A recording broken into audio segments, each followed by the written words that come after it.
So, is there something that we should talk about? Do any of you have any questions before we begin our practice? I'd like to hear you speak about offerings, and the purpose of offerings. The purpose of offerings. And what kind of offerings? Mental, physical, and so forth. Mm-hmm. Just the whole subject of offerings. Well, there is the practice of generosity and the perfection of generosity, which, from my personal point of view, I think is the most important thing of all. There is a tradition of making offerings to the Sangha that is well established in most Buddhist countries. And there are, of course, in some traditions, offerings made to various deities, Buddhas and Bodhisattvas. And these have a specific place in specific practices. Offerings to the Sangha, I think, are an important kind of generosity because they help to preserve the teachings by helping to preserve the teachers, the people that have dedicated, their lives to thoroughly mastering the teachings and being able to pass them along, preserve them, and of course, in the monasteries, that's where the texts have been preserved and copied and recopied and so forth. And the Uposatha day observance that the Buddha set aside is a time for lay people to join with the Sangha, and the ordained Sangha is specifically advised by the Buddha to do teachings on this day. As a matter of fact, in the Vinaya, which is the part of the original teachings of the Buddha that describe the rules that the monks and nuns must follow, there's a story there that when he first set aside the Uposatha day observance, that lay people would come and the monks would just sit around and meditate and wouldn't say anything, and they'd complain. And so he said, this is not what we do. Your job is to teach the Dharma, to answer questions, to guide people on this day.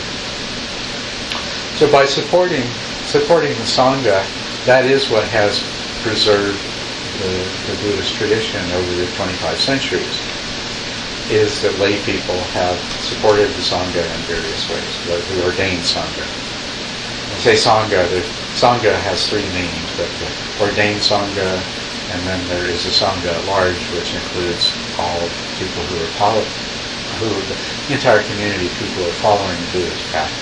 And then there is the Aryan Sangha, which are those people who have already attained to at least the first of the stages of enlightenment. Now, traditionally it said making offerings to the Sangha and to monks is a higher form of generosity than giving to other people. I'm somewhat dubious that that's what the Buddha actually meant. And I think that's something that maybe has served the monastic institution quite well. But the important thing is generosity. So what I'd like to speak about and answer your question is generosity.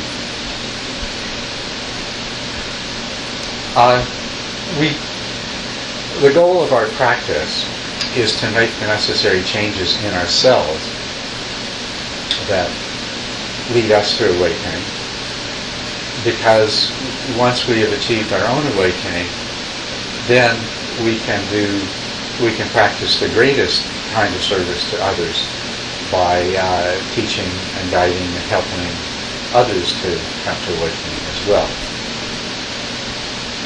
So within that context, we would recognize that the practice of generosity, which is the first of the perfections, the perfection of generosity, this is a practice that is intended to help us to make the changes that we need to achieve our own awakening. And so if we look at it in that way, we realize that generosity is the opposite of greed, lust, desire, our own grasping, clinging, and attachment to various kinds of things. And so if we endeavor to practice generosity, if we take that as a personal goal and practice, this is going to bring us into direct confrontation with our own attachment. So when it comes to making a donation of money, how much money do I donate? Right away, there you are, right in front of me. Just how attached are you? And so it serves a very valuable purpose in this, just by simply making you aware. Just by making you aware. At least if you bring mindfulness to that. If you observe what's taking place in your own mind. If you observe the sort of inner struggle that may come up, or the reluctance, well, I'm willing to give to her but not him, or more to this person than that, or I'm willing to give this kind of thing but not that kind of thing. That could just go by without you learning anything from it. But if you've taken up this practice, you should have already learned enough to realize that you need to be mindful of what's going on with you every time you're in any kind of situation like this, and allow that mindful awareness to examine and explore exactly what's taking place. What is the dynamic, and what does it mean? And what does it reveal in terms of your own desire? Because desire in all of its different forms, and aversion in all of its different forms, and ignorance, which whenever it is present, desire and aversion will manifest. These three are the root of all of our unwholesome thoughts and speech and activities. And so this practice of generosity is a practice that's directed towards overcoming desire through becoming mindfully aware of our attachments. But then also through us, when we learn to recognize our attachment, then the important thing to do with desire and attachment when you become aware of it is to see if you can replace that particular mental state, which is inherently unwholesome and which will inherently cause you to suffer more and to engage in unwholesome actions. So if you can replace that unwholesome mental state of desire and attachment with a wholesome mental state of generosity, of loving kindness, of caring for and giving to others, of compassion for the circumstances for others, and then that allows you to act in a way that can relieve in some way the suffering of others, which, by the way, helps to remind you that we're all suffering beings, and life is difficult, and we all have our own different trials and different crosses to bear, but nobody's life is perfect. And so when we have an opportunity to actually do something, to perform an action that is going to be of benefit to somebody else, to relieve the difficulty and unsatisfactoriness in their life, that's a manifestation of compassion and at least another state of generosity and a generous action. So this is what we want to do. One interesting teaching of the Buddha, he said, when I was just a bodhisattva, I noticed that all of my actions arose out of certain roots, and that there were unwholesome roots of desire, lust, and grasping, and of aversion, hatred, of dislike, and of cruelty, and the wish to inflict harm. And so I then recognized that all of my wholesome actions came out of their opposites, out of loving kindness and generosity, out of compassion and patience, and out of harmlessness and the desire rather to help and protect other beings. And so this is another part of the training, is to deliberately replace unwholesome mental states with wholesome mental states, to recognize when unwholesome mental states are present, and to let go of them, and prevent unwholesome mental states from arising, and to cause unarisen wholesome mental states to arise, and once they have arisen, to perpetuate them. So the practice of generosity is about doing this. Then, in order to understand generosity, we have to look at what are the things that we desire and grasp and cling to. And the simplest way, the most simple-minded way of regarding generosity is to say, oh, that means giving money. That means donating money. So I'll give money to the temple, I'll give money to the monastery, and I will obtain great benefit for myself by donation. And if I'm very wealthy, maybe I'll establish a school or build a new building for the monastery or something like that. So, giving money. Money is only one kind of material object that can be given. And of course, the temple and the monastery are only one kind of donor to whom that you can give these things. What we all have in common, we are material beings in a material world. We have material needs, and we are attached to material possessions, and we have needs for them. So broaden this. It's not money. It is material objects of any kind. So your generosity should encompass any sort of material thing. We desire material things, and we wish not to lose the material things that we already have. We like it when we gain, and we wish to avoid loss, and just as we do, so does everyone else.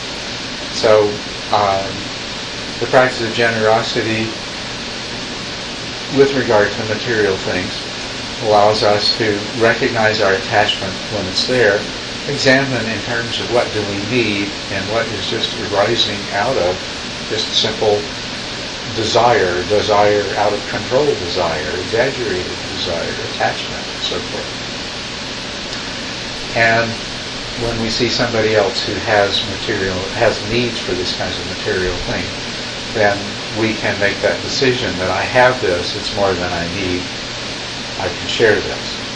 Or perhaps even the depth of your generosity would reach the point where I need this too, but this other person needs it more. I don't know. It doesn't matter. The point is, it's a practice.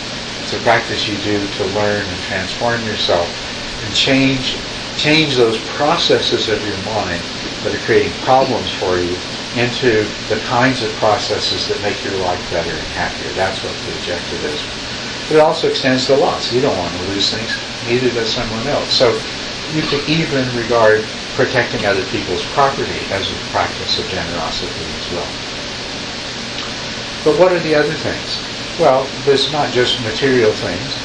There are pleasure and pain. And so any way that you can relieve the pain of someone else and increase the pleasure for someone else in an appropriate way, of course. This is also a kind of generosity. So rubbing somebody's shoulders when they're tense, you know. There's an infinite number of ways. And you know yourself that you desire pleasure in its various sensual forms, and that you want to avoid pain, and that this natural inclination can become an exaggerated pursuit of sensual pleasure and grasping after sensual pleasure. So you can practice recognizing this when it happens and giving it up, or sometimes even giving it away. The last brownie on the plate, right? Things like that. All kinds of different ways. In addition to gain and loss and pleasure and pain, which are things that arouse our desire and give us opportunities to practice generosity, there is also we want to be loved, we want to be admired, we want to be praised, right? And of course we want to avoid the opposites, being disliked or being blamed or being despised, right? And just as we do, so does everyone else. So we can practice generosity by making other people feel loved, by praising other people, by expressing our admiration for other people. And when we find ourselves pursuing those kinds of things, when we recognize it, oh, well, what I'm trying to do here by this action, or what I'm after in the way I'm speaking right now in this group, is I want to win praise. I want to be admired. You know, and you recognize that. Just recognize, be aware. Well, here I am. This is desire. This is grasping. In some instances, it may not be causing much of a problem. In others, it could be very inappropriate what you're doing. You know? The problem is that if you allow yourself to regularly behave in a way that is in search of praise and admiration, then there won't be that kind of discrimination in your actions between those things that are not really creating problems and those things that are very clearly inappropriate. The other thing, too, is that we can even go so far as accepting the blame for somebody else. That's a pretty dramatic form of generosity, but we can do that.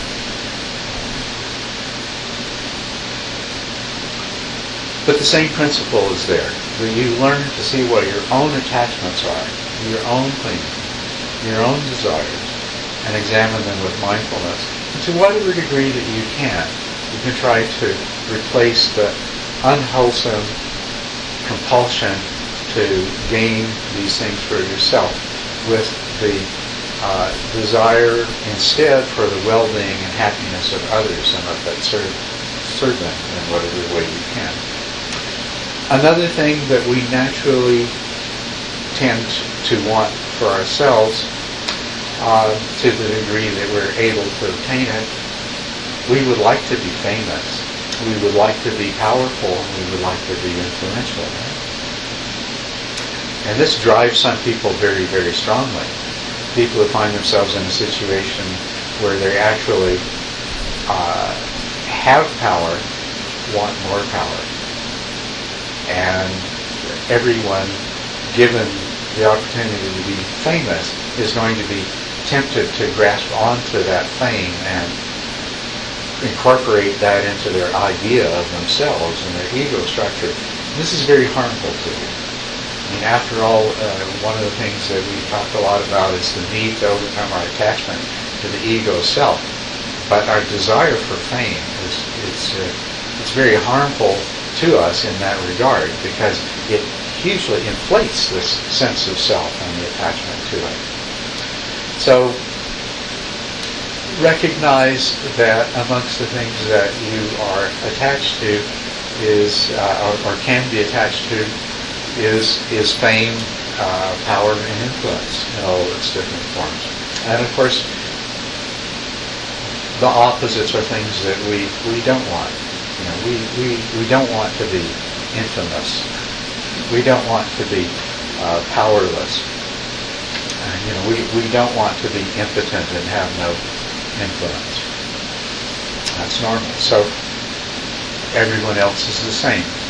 We can be generous with regard to these things, not through encouraging an unwholesome attachment to self-aggrandizement that somebody else may be experiencing, by helping them not to feel powerless, not to feel unknown and insignificant, not to feel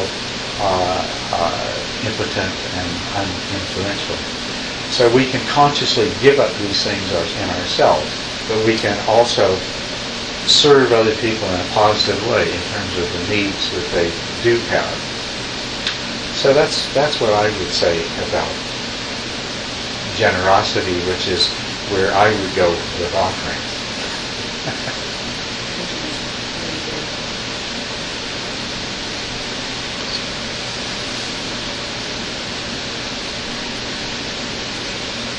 Anyone else have anything to say? You get attached to the idea of trying to please others and stuff. Can that be a negative? Or The behavior can definitely be a negative depending on what the motivation is. It's always the intention. It's the internal process. And there are those people who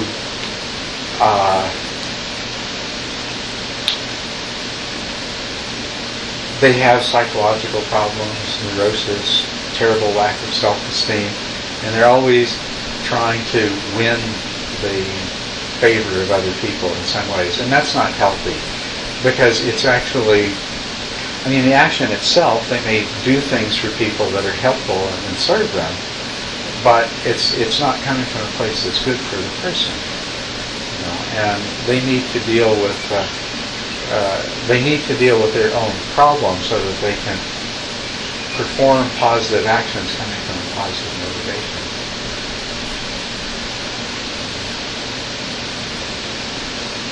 I think we probably all know what that means.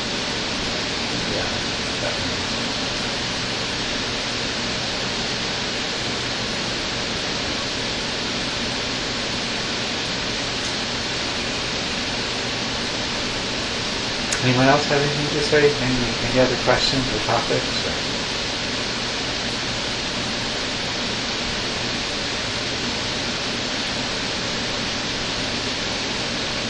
Do you, Annie? No?